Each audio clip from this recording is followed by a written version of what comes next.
안녕하세요. 브리더 인큐베이터 심영주 박사입니다. 여러분, 오늘도 브리더에 대한 즐겁고 흥미롭고 재미있는 여러분이 모르셨던 이야기들을 나눠보는 시간 갖도록 하겠습니다. 자, 오늘은 브리더라고 하는 직업이 귀농과 어떤 관련이 있는지 좀 알아보고자 합니다. 귀농 뭔지 아시죠? 요즘 연세가 많으신 분들도 귀농, 귀촌하는 경우들이 많이 있고요. 젊은 청년 세대, 심지어 20대 초반의 청년들도 귀농, 귀촌하는 경우가 많습니다. 특히 지난 수년간 기존에 있던 약 3억 정도의 이른바 초저리, 초장기 대출금이 5억 원으로 늘어나면서 귀농에 관심을 갖는 분들이 급격히 늘어나는 것이 사실입니다.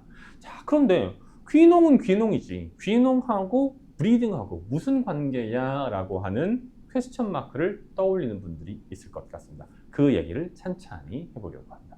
첫 번째, 귀농하는 분들이 왜 브리딩에 관심을 가져야 할까라고 하면, 사실 귀농이라고 하는 제도가 매우 잘 갖춰져 있고, 해외에 제가 저희 나이 또래에 있는 사람들하고 이야기하면 그런 제도가 있다는 사실에 놀라요. 와, 시골에 가서 농사 짓는 것에 대해서 정부가 돈을 빌려줘? 대단한데?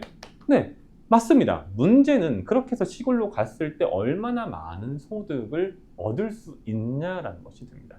결국은 3억에서 5억 정도의 자금을 빌렸고, 그 자금을 언젠가는 정부에 상환해야 되거든요. 그럼 그 금액을 벌지 못한다라고 하면 상환도 못할 뿐더러 나의 삶도 힘들어지겠죠. 농촌에서 그런데 할 수 있는 일이 뭐가 있을까요? 물론 요즘은 드론을 배워서 드론으로 농약 방제를 하는 분들도 계시고요. 또는 가을에는 다른 사람의 묘소, 산소를 찾아가서 벌초해주고 아르바이트를 하는 경우도 있고, 사과철에는 사과를 따고, 뭐 이런 식의 아르바이트 거리들이 있습니다. 참고로 알바비도 꽤 높아졌어요. 농촌에서 인력을 구하기 어려우니까. 그런데 이러한 형태의 알바와 같은 일들은 일이 꾸준하게 있을까요? 아니요.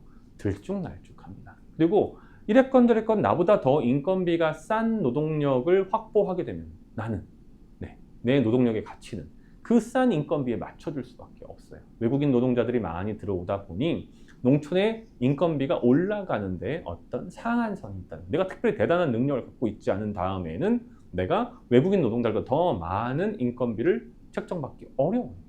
그게 사실이에요. 그리고 또 한 가지, 실제로 그런 일들은 매우 어렵습니다. 말이 벌초지, 벌초 실제로 서너 시간 해보십시오. 잘못하면 말벌에 쏘이고요, 뱀도 만나고요, 네, 온몸은 땀과 먼지와 기름 냄새로 범벅이 되기 마련입니다. 그러면 귀농을 해서 내 농사를 지으면 되잖아. 내 농사가 자리를 잡는 데 시간이 걸리고, 농업을 해서 떼돈을 벌지는 사실 못합니다. 내 가족을 그저 먹여 살리는 것만으로도 감사한 정도면 된다라고 보시면 될 것 같습니다. 일반적으로 농촌에서는 돈을 쓸 일이 많지 않기는 하지만, 그렇다고 해서 도시에서 벌든 것만큼 버는 것을 생각하기는 어려워요. 그럼 결국은 뭐가 필요해요? 다른 형태의 부업이 필요한 거죠. 그런데 그것이 일시적으로 일이 있다 없다, 또는 일이 과도하게 고되면 장기적으로 그 일을 끌고 나갈 수가 없겠죠. 그럼 그런 과정에서 농촌이라고 하는 특성이 가지고 있는 가장 좋은 일자리가 무엇이 있을까라고 찾아본다면, 물론 다른 것이 많이 있겠지만 한 가지 전제 조건, 여러분들이 동물을 좋아한다는 전제하에, 그리고 단독주택에서 거주하고 있다는 전제 조건을 맞추면 여러분은 어떤 새로운 세상이 열리냐고요? 바로 브리더라는 직업이 열립니다. 브리더에 대해서는 다른 비디오 클립을 통해서 설명드린 바가 있기 때문에 어느 정도 이해하실 것이라 생각하고요. 그럼 브리더가 될 수 있는 것이 나만 있는 것 아니지 않냐? 시골이 아니라 서울에 사는 사람들 또는 직장을 다니는 사람들도 얼마든지 브리더로서 활동할 수 있는 것이 아니냐라고 반문하실 수 있는데, 그렇지가 못해요. 무엇 때문에? 앞서 말씀드린 두 가지 전제 조건, 동물을 좋아하는 것, 그 다음에 단독주택에 산다라고 하는 것인데, 도심 지역에서는 단독주택을 요즘 찾아볼 수 있을까요? 없을까요? 네. 도시에서 단독주택을 찾아보는 것은 실질적으로 거의 불가능합니다. 왜? 80년대, 90년대 초반까지 많았던 단독주택이 다 빌라와 같은 다세대 주택이나 아니면 아파트와 같은 집합 건물로 변모했기 때문이에요. 그러다 보니 어때요? 우리나라에는 동물을 기르는 사람들의 숫자는 계속해서 늘어나고 있는데, 그런 동물을 기르는 사람들에게 건강하고 윤리적으로 길러진 동물을 공급하는 브리더는 날이 갈수록 줄어들고 있어요. 우리는 이런 걸 뭐라고 하죠? 대단한 경제학이나 경영학을 배우시지 않으셨다 할지라도 우리는 이런 것을 블루 마켓, 블루 오션이라고 하죠. 그만큼 가능성이 넓은데, 가능성이 많은데 경쟁자가 많지 않은 시장을 의미합니다.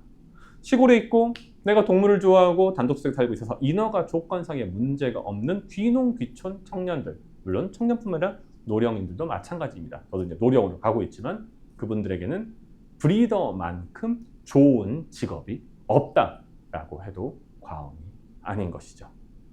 딸기 농사 좋습니다. 오이 농사 좋습니다. 돼지를 기를 수도 있고요. 뭐 논농사를 지을 수도 있고요. 뭐 귀농에서 논농사를 지는 분들이 후계농이 아닌다면 거의 없겠지만 그것 이외에 플러스 알파의 어떤 행복, 경제적인 보상, 동시에 단순한 알바가 아니라 성장할 수 있는 가능성을 찾고 싶습니까? 그렇다면 그런 가능성을 찾을 수 있는 단 하나의 루트, 브리더를 생각해 보십시오. 브리더와 관련한 모든 교육, 자문, 브리더 인큐베이터가 책임집니다. 감사합니다.